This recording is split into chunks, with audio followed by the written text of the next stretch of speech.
হুদ আলাইহিস সালাম কুরআন আল কারীমে উল্লেখিত 25 জন নবীর মধ্য থেকে অন্যতম একজন নবী, যিনি সাইয়েদনা নূহ আলাইহিস সালামের 5টি জেনারেশন পরে আদ জাতির কাছে প্রেরিত হয়েছেন।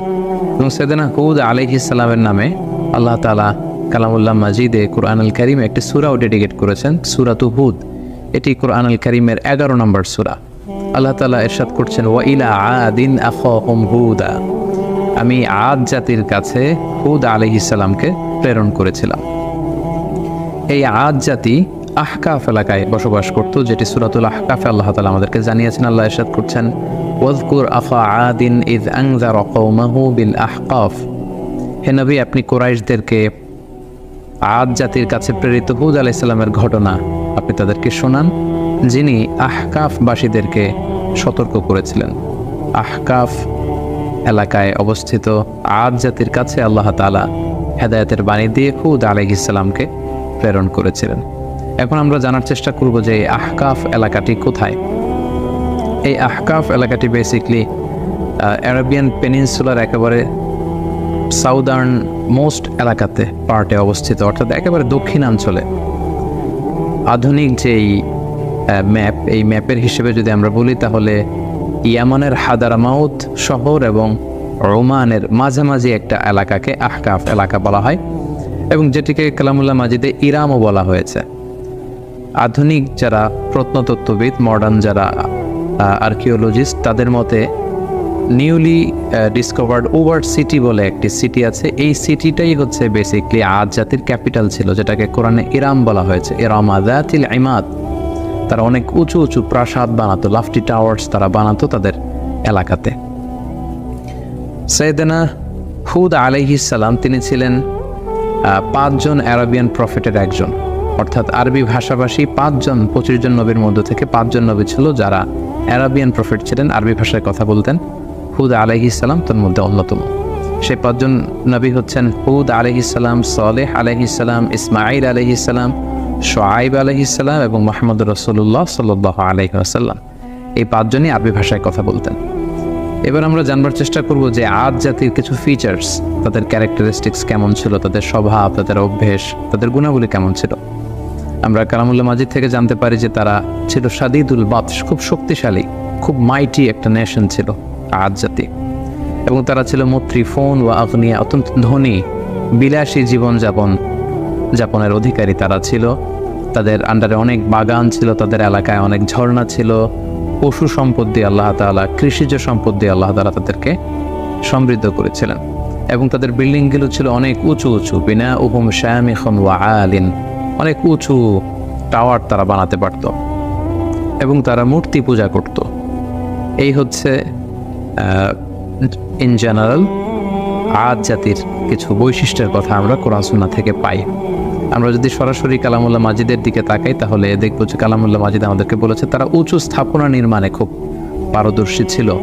এবং সাইয়েদনা নূহ আলাইহিস সালামের কওমের পরেই আল্লাহ তাআলা আদ জাতিকে এই পৃথিবীতে স্থলাভিষিক্ত করেছেন।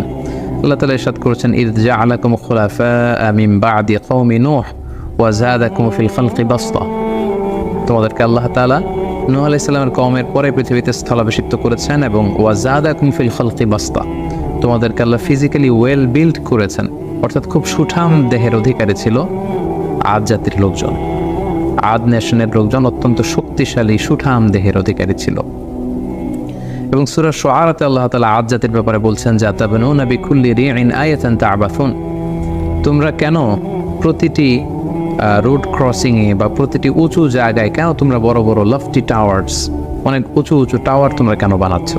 ওয়া তাত্তাখিযুনা মাসানিআ লাআল্লাকুম তাখলুদুন, আর তোমরা বড় বড় রয়্যাল প্যালেস বানাও, রাজপ্রাসাদ বানাচ্ছ, এবং তোমরা ভাবছো এই প্রাসাদগুলোই তোমাদেরকে পৃথিবীতে চিরকাল বাঁচিয়ে রাখবে, তোমরা চিরকালের জন্য পৃথিবীতেই প্রাসাদের মধ্যে থাকতে পারবে, এমনটি তোমরা ভাবো। ওয়াইযা বাতাসতুম জাব্বারিন, আর যখন তোমরা অ্যাটাক করো কোনো জাতিগোষ্ঠীর উপর, তোমরা ভয়ঙ্কর ভাবে অ্যাটাক করো, খুবই আগ্রাসী মনোভাব নিয়ে অ্যাটাক করো। অর্থাৎ আদ জাতি খুব দুর্ধর্ষ একটা জাতি ছিল, যারা আশেপাশের অন্যান্য জাতির উপর অত্যাচার চালাতো, তাদেরকে যখন অ্যাটাক করতো খুব মারাত্মকভাবে তারা অ্যাটাক করতো।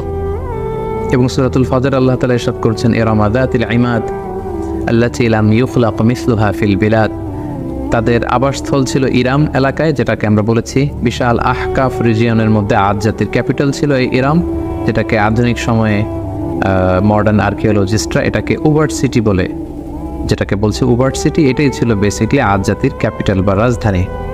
এবং সেখানে জাতিল ইমাদ, তারা বড় বড় স্থাপনা নির্মাণে খুবই পারদর্শী ছিল।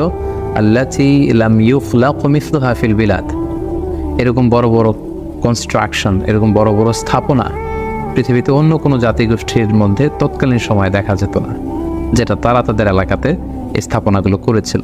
এবং সবচেয়ে বড় ব্যাপার হচ্ছে যে তারা খুব অহমিকা বোধ করতো, অহংকার করতো, এটা নিয়ে খুব একটা বোস্টফুল ভাব তাদের মধ্যে ছিল, একটা ইন্টালিজেন্স ছিল, একটা প্রাইড ছিল যে আমরাই সেরা, আমরাই সবচেয়ে বড়, আমাদেরকে শেষ করে দেওয়ার মতো কেউ নেই, যেটা সরাসরি কোরআন কোট করেছে। আল্লাহ তাআলা ইরশাদ করেছেন ফাআম্মা আদুন ফাস্তাকবারু ফিল আরদ, আর আদ জাতি পৃথিবীতে অহংকার প্রদর্শন করেছিল বিগাইরিল হক, অন্যায়ভাবে তারা নিজেদেরকে অনেক বড় বলে মনে করত, বড়ত্বের ঘোষণা দিত খুব বেশি বেশি। ওয়াকালু মান আশাদ্দু মিন্না কুওয়া, আর তারা বলতো আমাদের চাইতে শক্তিশালী আবার কে আছে, we are the mighty nation, আমরা হচ্ছে এই পৃথিবীর মধ্যে সবচাইতে শক্তিশালী জাতি, আমাদেরকে হারিয়ে দিতে পারে, আমাদেরকে ধ্বংস করে দিতে পারে, আমাদেরকে নিশ্চিহ্ন করে দিতে পারে, এমন কোনো শক্তি পৃথিবীতে জন্ম নেয়নি। এইভাবে তারা বুক ফুলিয়ে অহংকার প্রকাশ করত। আল্লাহ তাআলা বলছেন আওয়ালাম ইয়ারাউ আন্নাল্লাহা আল্লাযী খালাকাহুম হুয়া আশাদ্দু মিনহুম কুওয়া, ওরা কি দেখে না যে আল্লাহ তাআলা তাদেরকে সৃষ্টি করেছে, তিনি তাদের চাইতে অনেক বেশি শক্তিশালী। ওয়া কানু বিআয়াতিনা ইয়াজহাদুন, কিন্তু তারা আমার নিদর্শন থেকে মুখ ফিরিয়ে নেয়, তারা অস্বীকার করে। তাহলে ওভারঅল আদ জাতির ব্যাপারে এই তথ্যগুলো আমরা কালামুল্লাহ মাজিদ থেকে পেয়ে থাকি। তো এই জাতিগোষ্ঠীকে অহংকার ছেড়ে দিয়ে, এই দাম্ভিকতা ছেড়ে দিয়ে, এই বড়ত্ব ছেড়ে দিয়ে তারা যেন তাওহীদের দিকে ফিরে আসে, শিরকের চর্চা ছেড়ে তারা যেন এক আল্লাহর দাসত্বে বা ইবাদতের দিকে ফিরে আসে। এজন্য আল্লাহ তাআলা সাইয়েদনা হুদ আলাইহিস সালামকে এই জাতিগোষ্ঠীর হেদায়েতের জন্য তিনি আদ জাতির কাছে প্রেরণ করেছেন। এবং সাইয়েদনা হুদ আলাইহিস সালাম ওনার সর্বোচ্চ টুকুন দিয়ে পুরো জাতিগোষ্ঠীর মাঝে তাওহীদের দাওয়াতকে তিনি পৌঁছে দিয়েছেন। সূরাতুল আরাফ আল্লাহ তাআলা ইরশাদ করছেন ওয়া ইলা আদিন আখাহুম হুদা, আমি আদ জাতির কাছে তাদেরই একজন ভাই, অর্থাৎ তাদেরই একজন লোক হুদকে নবী হিসেবে প্রেরণ করলাম। আমরা জানি যে কালামুল্লাহ মাজিদে প্রতিটি জাতিগোষ্ঠীর ক্ষেত্রে আমরা দেখেছি ভিনদেশী কোনো লোককে আল্লাহ তাআলা নবী হিসেবে অ্যাসাইন করেননি, কখনো করেননি, বরং তাদের গোষ্ঠীর মধ্য থেকে, তাদের নেশনের মধ্য থেকে, তাদের কোনো সাব ট্রাইবের মধ্য থেকে তিনি একজনকে তাদের হেদায়েতের জন্য তিনি সিলেক্ট করেছেন, যিনি তাদেরকে জান্নাতের সুসংবাদ দিবেন, জাহান্নাম থেকে ভীতি প্রদর্শন করবেন। এবং হুদ আলাইহিস সালাম সেটাই করেছেন, তাদের মধ্য থেকেই তিনি নবী হিসেবে এসেছিলেন। এবং সব নবীরা যে তাওহীদের দাওয়াত দিয়েছেন সাইয়েদনা হুদ আলাইহিস সালাম সেই তাওহীদের দাওয়াতই তার জাতিগোষ্ঠীর কাছে তিনি পেশ করেছেন। তিনি বলেছেন ইয়া কওমি আবুদুল্লাহ মা লাকুম মিন ইলাহিন গায়রু আফালা তাত্তাকুন, হে আমার জাতিগোষ্ঠীর লোকেরা তোমাদের কি হলো, কেন তোমরা এক আল্লাহকে রেখে দিয়ে এত এত মূর্তির ইবাদত করছো, আফালা তাত্তাকুন, তোমরা কি আল্লাহকে ভয় করবে না? এটা একটা কমন দাওয়াত ছিল সব নবীদের, সব নবীরাই এক আল্লাহর দাস আমাদেরকে বানানোর জন্য পৃথিবীতে এসেছেন। আমরা যেন হাজার হাজার রবকে ছেড়ে দিয়ে, হাজার হাজার মূর্তিকে ছেড়ে দিয়ে, পৌত্তলিকতা ছেড়ে দিয়ে আমরা যেন এক আল্লাহর বান্দায় পরিণত হতে পারি, এটাই ছিল সব নবীদের মিশন এবং ভিশন। পাশাপাশি আমরা জানি যে আদ জাতি খুব শক্তিশালী একটা জাতি ছিল, তাদেরকে আল্লাহ তাআলা অনেক নাজ নেয়ামত দিয়েছেন। তো সাইয়েদনা হুদ আলাইহিস সালাম এই নাজ নেয়ামতের কথা স্মরণ করিয়ে দিয়েও তাদেরকে তাওহীদের দিকে দাওয়াত দিয়েছেন। তিনি বলেছেন ওয়াযকুরু ইয জাআলাকুম খুলাফা মিন বা'দি কওমি নূহ, অর্থাৎ হে আমার জাতিগোষ্ঠী, তোমরা কি দেখছো না যে নূহ আলাইহিস সালামের পরে আল্লাহ তোমাদেরকে পৃথিবীতে সম্মানিত করেছেন। নূহ আলাইহিস সালামের কওমকে আল্লাহ তাআলা মহাপ্লাবন দিয়ে ধ্বংস করেছেন। সো তারা তো তোমাদের অ্যানসেস্টর ছিল, তোমাদের পূর্বপুরুষদের কি ভাগ্যে কি ঘটেছে এটা তো তোমরা দেখেছো। সো এটা দেখেও তোমরা কেন শিক্ষা নেবে না? এবং ওয়াজাদাকুম ফিল খালকি বাসতা, আল্লাহ তোমাদেরকে সুঠামদেহী করেছেন, শক্তিশালী করেছেন। ফাযকুরু আলা আল্লাহি লাআল্লাকুম তুফলিহুন, বলে আল্লাহ তাআলা তোমাদেরকে যে নেয়ামত দিয়েছেন এই নেয়ামতগুলোকে তোমরা স্মরণ করো, আল্লাহর নেয়ামতের শুকরিয়া করো। এইভাবে তিনি দাওয়াত দিতে লাগলেন। পাশাপাশি তিনি বোঝাতে চাইলেন যে তোমরা যতই পাপ করো না কেন, যতই অন্যায় করো না কেন, আল্লাহর তওবার দরজা, রহমতের দরজা এটা তোমাদের জন্য খোলা সব সময়। The door of Allah is open for you 24/7. যে কোনো সময় তুমি ইস্তেগফার করো, তওবা করো, শিরক থেকে ফিরে এসে এক আল্লাহর ইবাদতে মনোনিবেশ করো, আল্লাহ তাআলা তোমাদেরকে ক্ষমা করবেন। এবং সেটাই তিনি বললেন, ইয়া কওম ইস্তাগফিরু রাব্বাকুম, হে আমার জাতিগোষ্ঠীর লোকেরা, তোমরা আল্লাহর কাছে ক্ষমা চাও, সুম্মা তুবু ইলাইহি, আল্লাহর দিকে ফিরে আসো, come back to your lord, ইউরসিলিস সামা আলাইকুম মিদরারা, তাহলে আকাশ থেকে আল্লাহ তাআলা রহমতের বাড়ি বর্ষণ করবেন।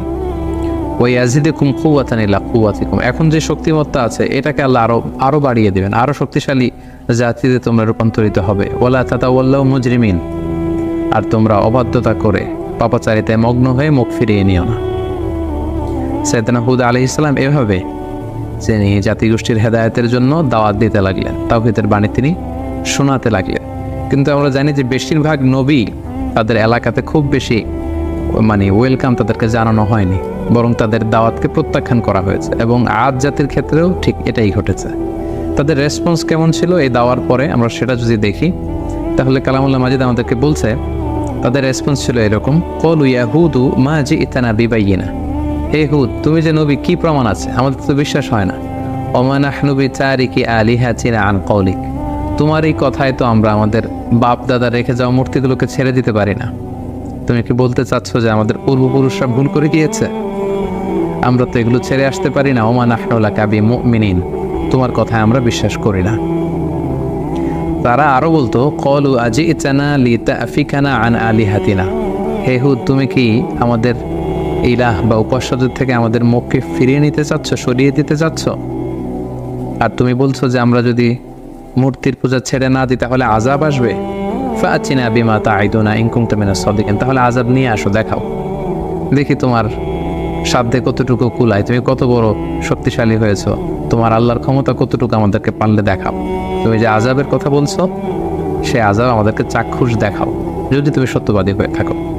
এভাবে সাইয়েদনা হুদ আলাইহিস সালামের দাওয়াতি কথাকে, আহ্বানকে তারা প্রত্যাখ্যান করে তুচ্ছ তাচ্ছিল্যের সাথে ওনাকে পুরো আদ জাতি তারা রিজেক্ট করলো। সাইয়েদনা হুদ আলাইহিস সালাম শেষবারের মতো তাদেরকে ওয়ার্নিং করলেন এবং বললেন যে এক আল্লাহর ইবাদত যদি তোমরা মেনে না নাও তাহলে তোমাদের উপর ভয়ঙ্কর শাস্তি আসবে, ভয়ঙ্কর শাস্তি। মেঘমালা দিয়ে, প্রচণ্ড বাতাস দিয়ে আল্লাহ তোমাদেরকে ধ্বংস করে দেবে।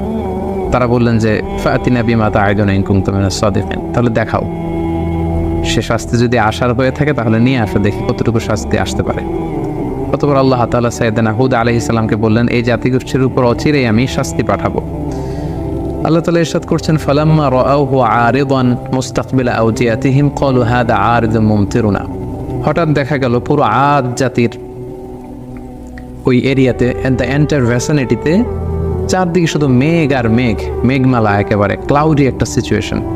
এবং এরকম মেঘমালা তারা কখনো জমা হতে দেখেনি তাদের আকাশে। এবং সেটা দেখে তারা তো মহা খুশি, কারণ এই মরু এলাকাতে যখন মেঘমালা আকাশে উড়ে বেড়ায় এবং সেগুলো যখন ঘনীভূত হয়, বৃষ্টি হয়, এটা তাদের জন্য kind of mercy and blessings, এটা রহমত।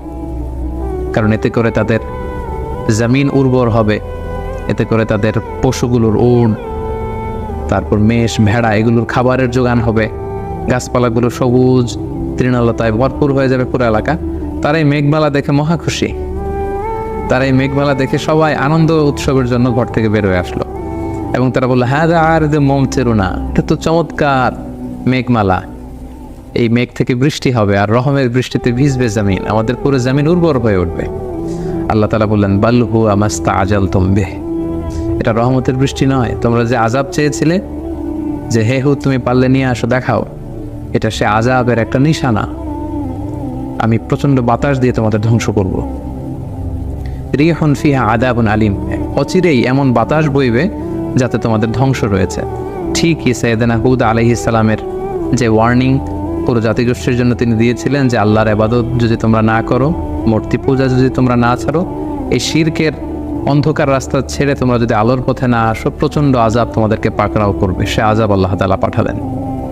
আল্লাহ তাআলা সূরা হাক্কাতে বলছেন, ওয়া আম্মা আদুন ফাউহলিকু বিরিহিন সরসরিন আতিয়া, প্রচণ্ড ঝঞ্ঝা বিক্ষুব্ধ বাতাস আল্লাহ তাআলা পাঠালেন। Violent wind storm with cold wave, প্রচণ্ড শৈত্য প্রবাহ, প্রচণ্ড ঠান্ডা ঝড়ো হাওয়া।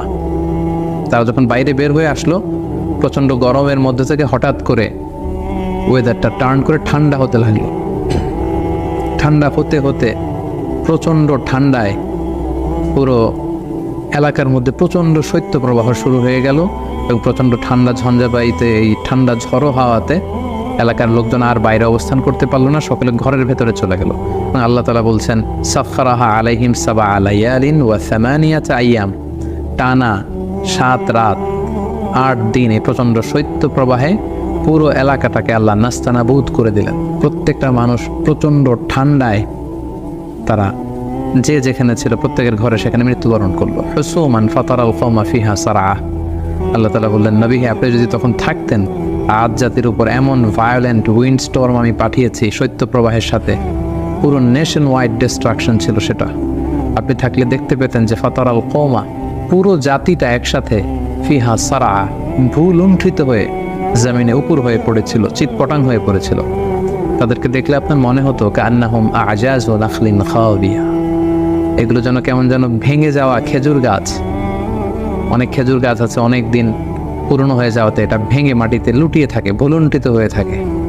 পুরো আদ জাতির নাসিবে আমি এটাই রেখে দিয়েছিলাম। প্রচণ্ড ঠান্ডা বাতাসে, প্রচণ্ড ঝড়ো হাওয়া দিয়ে, শৈত্যপ্রবাহের মধ্য দিয়ে, রিহেন সারসার, ঝঞ্ঝা বিক্ষুব্ধ বাতাস দিয়ে আমি এই জাতিটাকে ধ্বংস করে দিয়েছি। এবং আপনি দেখলে বুঝতে পারবেন না পুরো এলাকাটার এমন ভয়ঙ্কর অবস্থা আমি আল্লাহ তাআলা করে দিয়েছি। আপনি দেখলে বুঝতেই পারবেন না যে এখানে এরকম মাইটি নেশন, এরকম শক্তিশালী একটা জাতি এখানে ছিল, এটা দেখে বোঝারই উপায় নেই।